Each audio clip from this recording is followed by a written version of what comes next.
I thought I'd provide a follow-up video to my last video where I talked about replacing the armrest in a Polestar 2. I went through with buying the part from Volvo. That cost me around £80. I'll put the full price on the screen. The reason that might be a little bit more expensive than people were expecting, or I was expecting, is it's not just this top sliding part that you get. You do get this whole assembly unit with the hinge on it. This is actually the part I've replaced. The new one is installed. So this video is basically to show how you would replace that whole part if you didn't want to take apart the new one and replace just the top piece. I was tempted to do that, to be honest, because this was quite a difficult job when you've got no information to go off, but hopefully this video might save you some hassle and get you where you need to be. So the tools you will need are some trim removal tools, specifically ones with a hook like this and a 7mm socket for attaching the hinge here. That's the only two bolts that hold this on, so you just take those off, it slides out, slide the new one in, do it back up again, and that's that bit done. This bit was the fiddly bit. Now unfortunately I'm going to do this in reverse because it's already disassembled, but I'll try and talk you how I took it off as I put it back on. But you should want to start with the vent units, which I'll show you later in this video how they go in and come out. It's very simple. But yeah, so the last piece that came off of this for me, that attached when I was doing this, was this bit up here.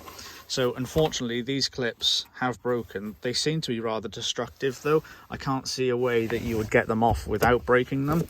They clip with this square piece here, so they go on the inside of that, and this is not flexible at all, so you could not pry that up and out of the clips away if you wanted to.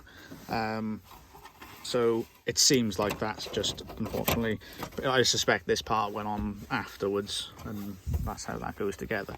But I'm going to now try and pop that into there. There's one clip here, one clip there, and two there that locate, and there are these side pieces here as well, so you have to unhook those on the removal as well.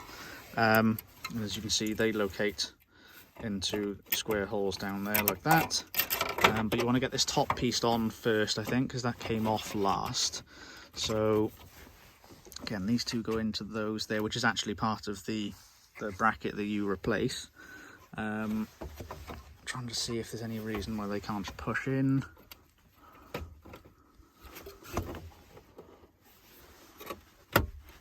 No, it seems like it's just a push in. These pieces, when you're taking it off, you sort of have to lift up. So I was with, I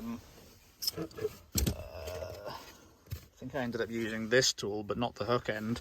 I was actually just from the rear seat here, pulling towards myself and managed to push it in the gap there. And then it was a bit of a crunchy noise, unfortunately, and that's when it sort of popped up. So I'm guessing these just do the inverse of that and go downwards.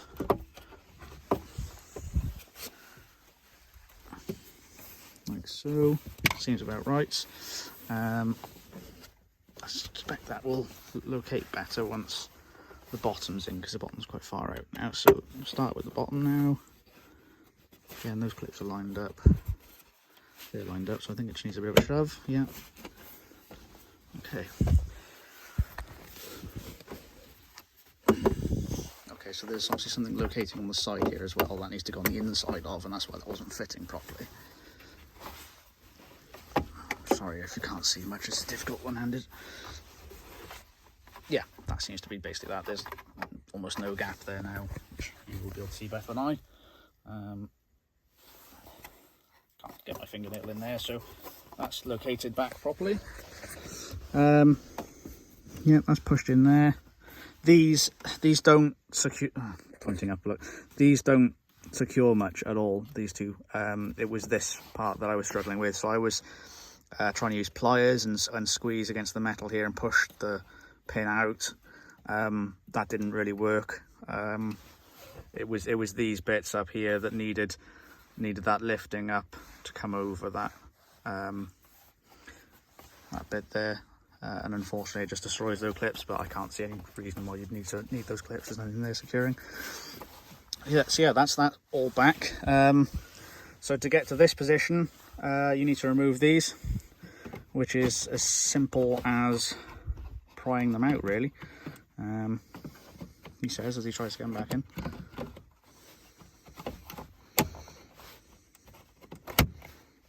Yep.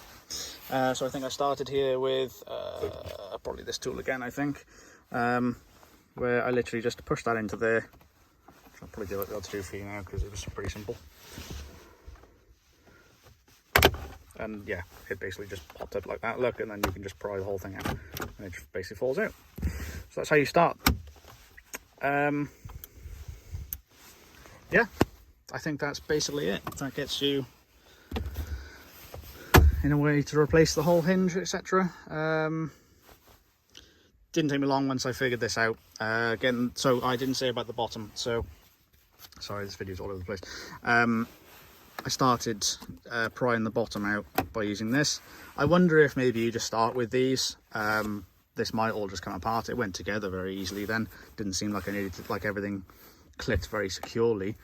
I mean, it is secure obviously, but I think maybe if you start up here, you might have a better time and not need to pry these out as much. But I had one of these right in there and around here.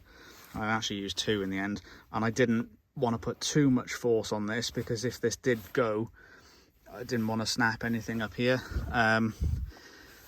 But yeah, so I started there, worked my way up, a little bit of a gap up here. Then that's when I saw those clips that slide in that way. So fingernail on the inside of those, pull a bit, pull on the bottom here, and that separated those clips. And again, these two were the bits that held on the most. And they were the things I tackled last, and then it all came off. So hopefully that helps. Sorry if it's a bit confusing. Yeah, I don't normally do these types of videos, so